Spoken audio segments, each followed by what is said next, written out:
নদী যাচ্ছে বাট বুঝতেই পারছি না পুরো। দেখো everyone, good afternoon, happy merry Christmas. আজকে 25 তারিখ। সাডেন প্ল্যানে আমাদের একটা ছোট ট্রিপ রেডি হয়েছে। কোইন্সিডেন্টলি এখন আমাদেরকে সব যেতে হবে। আর আমাদের ট্রেন হচ্ছে 4:50 হাওড়া থেকে। সমস্ত আপডেটে তোমাদের সাথে শেয়ার করবোই। তার আগে ছোট্ট একটা ইন্ট্রো দিয়ে ভিডিওটা এখন থেকে স্টার্ট করছি। এখন ঘড়িতে অলমোস্ট দেখাচ্ছি, ওয়েট, এখন ঘড়িতে অলমোস্ট 2:06। আর আমাদের মোটামুটি আধ ঘন্টা 40 মিনিটের মধ্যে বেরিয়ে যেতে হবে। আর আমাদের এখনও লাঞ্চ হয়নি। আর লাঞ্চ করব, রেডি হব, যেহেতু দুদিনের মধ্যে প্ল্যানিংটা হয়েছে, তো সেই জন্যই এত প্রবলেম ক্রিয়েট হচ্ছে। এই যে এই ব্যাগের মধ্যে সমস্ত পোশাক রয়েছে। আর আমরা কোথায় যাচ্ছি, কি বিষয়, কতটা এনজয় করছি, সমস্ত আপডেট তোমাদের সাথে শেয়ার করব। ইচ্ছে আছে, বাট জানি না কতটুকু করতে পারবো, কতটুকু ফোন আমি ইউজ করতে পারবো ওখানে। তবুও চেষ্টা করব। চলো সাথে দেখো, আর ভিডিওটা অবশ্যই কন্টিনিউ করো। এটা হলো আমাদের trip plan 1। Next part by part আসবে, অবশ্যই শেয়ার করব তোমাদের সাথে। প্লিজ সাথে দেখো। চলো যাওয়া যাক। বাড়ি থেকেই আমরা একটা টোটো রিজার্ভ করেই চলে গিয়েছিলাম কিন্তু আমাদের শ্রীরামপুর স্টেশন। আমাদের বাড়ি থেকে শ্রীরামপুর স্টেশনের ডিস্টেন্স খুব একটা বেশি নয়, কিন্তু তবুও এত লাগেজপত্র নিয়ে না আর মানে রাস্তার টোটো ধরে যাওয়া সম্ভব ছিল না। তো এই বাড়ি থেকেই একটা টোটো আমরা বুকিং করে নিয়েছিলাম।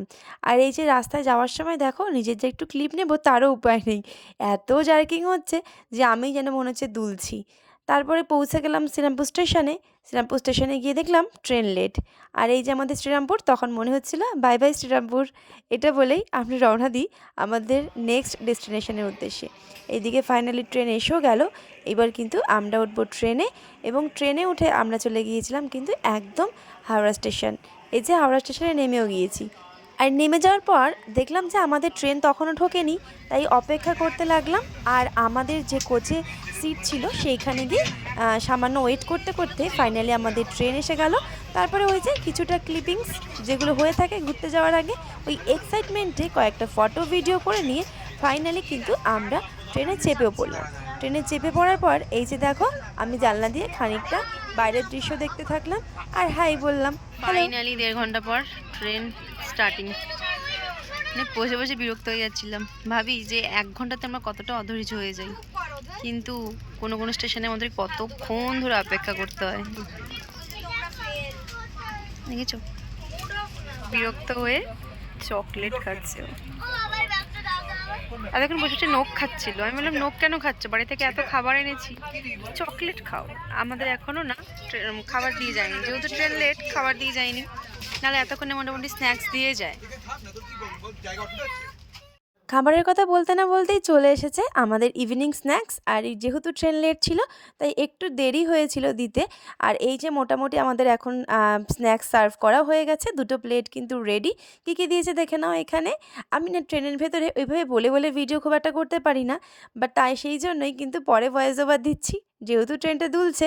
তাই দেখো আমার প্লেটটাও যেন এদিক ওদিক দুলছে। দিয়েছিল একটা নিমকির প্যাকেট, একটা সামোসা, একটা স্যান্ডউইচ, আর দিয়েছিল চায়ের সরঞ্জাম আর একটা চকলেট। চা, দুধ চা, যা যা কিছু থাকে আর কি চায়ের জন্য, সেই সমস্ত কিছু দিয়ে দিয়েছিল। রাজধানীতে মোটামুটি এই টিফিনগুলোই দেয়। আর এইগুলো দেখতেও বেশ ভালো লাগে, বেশ অ্যাট্রাকটিভ। আর বাচ্চারা তো ভীষণ পছন্দ করবে। ট্রেন তখনও দ্রুত গতিতে এগিয়ে চলেছে। কে জানে যে আমাদের শেষ মুহূর্তে এত বড় বিপদ অপেক্ষা করবে, কেই বা বলতে পারে। তখনও তো ভাবিনি যে এত কিছু হয়ে যাবে। যাই হোক, চাটা আমি করে নিচ্ছিলাম। আর যেহেতু আমি দুধ চা বাইরে একদমই খাই না, তাই আমি লাল চাটাই করে নিচ্ছিলাম। তাই নিজের মতন, আর চিনিটা না আমি একটু বেশি খাই, কিন্তু এইটুকু চিনিতে আমি একদমই স্যাটিসফাই হইনি। বাড়ি থেকে যেহেতু আমি চিনি ক্যারি করেছিলাম, বাট সেই সময় বের করতে ইচ্ছা করছিল না। খানিকক্ষণ পর 8টা না বাজতেই আমাদের ডিনার দিয়ে গেল।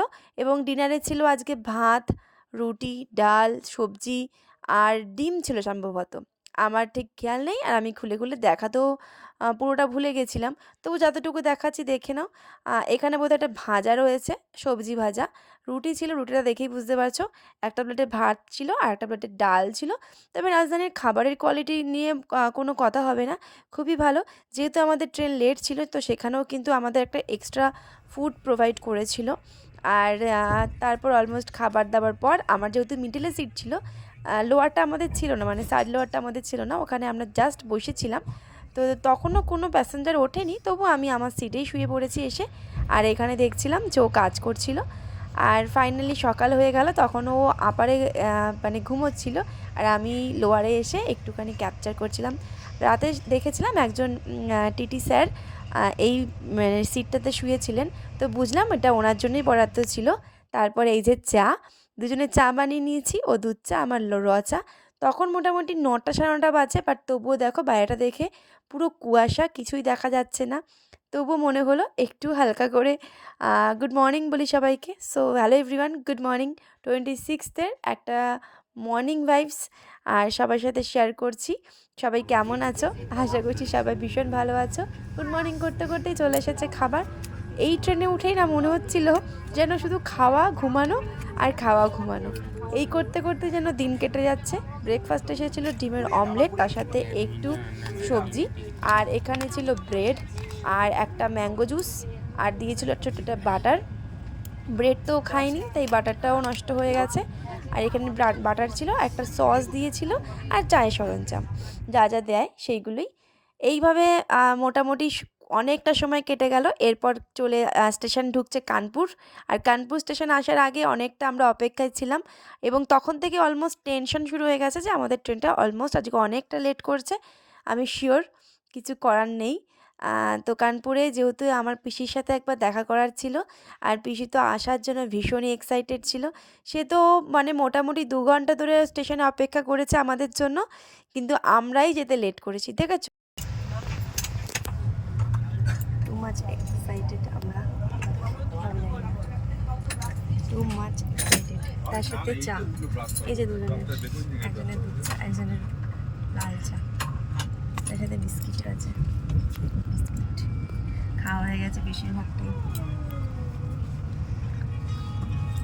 ঘুম ভেঙে গেছে অনেকক্ষণ, ভাল লাগছিল না, তাই উঠে পড়েছি। আমাদেরকে জেগে থাকতে দেখি আমাদেরকেই চা দিয়ে গেছে আগে। যেহেতু ট্রেন লেট হবে এটা বোধহয় ওনারা বুঝতেই পেরে গিয়েছিল, সেজন্য বারবারই আমাদেরকে চা দিতে আসছিল। আর দূরে দেখা যাচ্ছিল আর একটা ট্রেন ছুটে চলেছে অবিরাম স্পিড নিয়ে একদম। কিন্তু আমাদের ট্রেন না খুব লেট, রাজধানী যে এত লেট করবে আমরা তো সত্যিই ভাবিনি। আর এটা হয়তো তোমরা অলমোস্ট জেনেও গেছো লেট, যে কি করবো, এইভাবে সময় কাটাতে হচ্ছে। এই যে ফ্রুট কেটেছে এখানে, আপেল আর শশা। শশা তো ওই খেয়ে নিয়েছে, আপেল তো খায় না, সবটা শসা খেয়ে নিয়েছে। এখানে আপেল কেটেছি, আপেলগুলো নষ্ট হয়ে গেছে, আর এখন এই সমস্ত আপেল আমাকেই খেতে হবে একা একা। বলবো আর দুঃখের কথা, তুমি নুনটা পুরো খেয়ে নিলে, এবার আবার ঢালবো। আমাদের ট্রেন মোটামুটি ঢোকার কথা 5:30, 5:30 বেজে যাবে। তখনও কিন্তু আমরা জানি না যে 5:30টার ট্রেনটা ঢোকাতে ঢোকাতে এত লেট করে ফেলবে। তারপর ঘটে গেছে অনেক ঘটনা। সেই 5:30টার ট্রেনটা অলমোস্ট ঢুকিয়েছিল 10:30। তখন আমরা আমাদের যে নেক্সট ট্রেন সেটা মিস করেছি, এবং তারপর আমরা বাস বুকিং করেছিলাম। এখন আমরা আছি রেড ফোর্টের সামনে। সামনে হয়তো দেখলেই বুঝতে পারবে আমরা রেড ফোর্টের সামনে দাঁড়িয়ে আছি একটা গাড়ির মধ্যে। আর এই দিল্লি স্টেশন থেকে আমরা এই গাড়িটা করেই আমরা গিয়েছিলাম আমাদের বাস স্টপেজে আর কি, যেখান থেকে আমাদের বাসের বুকিং করা ছিল। এবং ওখানের আমরা যে মানে যে বুকিং স্টলগুলো থাকে সেখান থেকে আমরা বাসের বুকিং করে নিয়েছিলাম, স্লিপার বাস। এবং সেখান থেকে বাসে চেপেই আমরা যাব জম্মু। যাওয়ার আগে প্রচণ্ড ভয়, প্রচণ্ড উদ্বেগ যে এতক্ষণ জার্নি কী করে আমি বাসে করব। ঠাকুরকে ডেকে ডেকে ফাইনালি বাসে উঠবো ভাবছি। আর এই যে কোন বাসটা আমাদের সেটাই আমরা খুঁজছি এখানে গাড়ি থেকে। আমি ভাবছি কোন বাসটা করে আমরা যাব। বাসটা আমার খুব একটা পছন্দ হয়নি, তবুও কিন্তু বাসে চেপে এতক্ষণ ট্রাভেল করেছি এই প্রথমবার। নেক্সট পার্ট আসছে খুব তাড়াতাড়ি।